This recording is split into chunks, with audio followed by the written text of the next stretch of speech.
एक गुरु और शिष्य जंगल में होते हुए अपने गांव जा रहे थे। अंधेरा काफ़ी हो चुका था। शिष्य ने अपने गुरु से कहा कि गुरुजी, काफ़ी रात हो चुकी है, अगर आप कहें तो आज की रात यहीं आसपास के किसी गांव में गुजार लें। गुरुजी ने कहा कि हाँ ठीक है, और वो अपना आसपास के गांव में एक छोटे से घर के पास जाकर रुक जाते हैं। अब जैसे ही वहाँ गए तो गुरुजी के शिष्य ने दरवाज़ा खटखटाया। उस घर से एक गरीब आदमी बाहर आया। तो गुरुजी ने बोला, हम अपने गांव से जा रहे थे, लेकिन काफ़ी रात हो जाने की वजह से हमने इसी गांव में रुकने की सोचा। क्या हम आज रात आपके यहाँ रुक सकते हैं? गरीब आदमी बोला, हाँ क्यों नहीं, आप दोनों अंदर आ जाइए। अब जैसे ही गुरुजी अंदर गए, उन्होंने देखा कि इस आदमी के घर में बहुत ज़्यादा गरीबी थी। गुरुजी ने उससे पूछा कि आप काम क्या करते हो? वह गरीब आदमी बोला कि मेरे पास बहुत सारी ज़मीन है। तो गुरुजी ने बोला, अगर तुम्हारे पास बहुत सारी ज़मीन है तो इस तरह से क्यों रह रहे हो?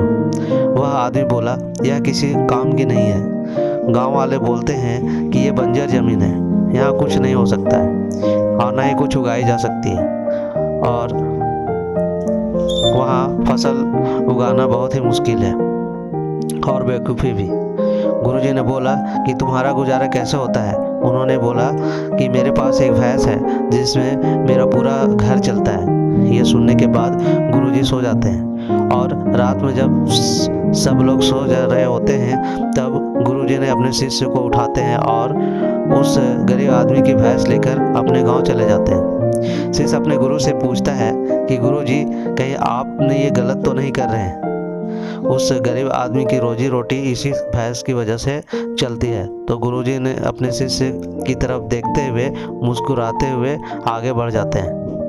उस बात को तकरीबन 10 साल गुजर जाते हैं, और जो गुरु का शिष्य था वह बहुत बड़ा गुरु बन चुका होता है। तो एक दिन उन्होंने उस गरीब आदमी की याद आती है कि मेरे गुरु ने उस आदमी के साथ अच्छा किया था, मुझे एक बार चलकर देखना चाहिए कि वह आदमी अब किस परिस्थिति में है। वह शिष्य उस गांव की तरफ जाता है, और वहां जैसे ही पहुंचता है तो वह देखता है कि जहां पर उस गरीब आदमी का झोपड़ा था, वहां पर एक बड़ी आलीशान महल बन चुका था, और उस झोपड़ी के बाहर जो बंजर जमीन थी उस पर फसल और फूलों के बगीचे थे।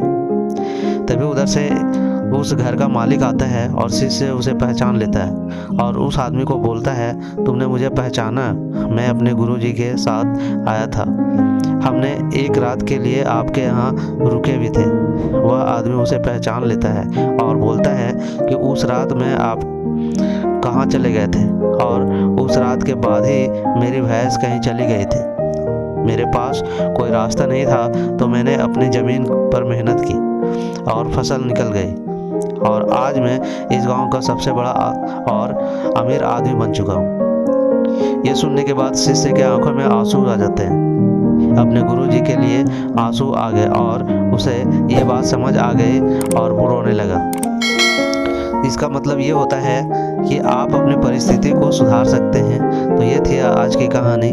तो कैसी लगी अपने दोस्तों के साथ शेयर कीजिए। मिलते हैं एक नई कहानी के साथ, तब तक के लिए धन्यवाद।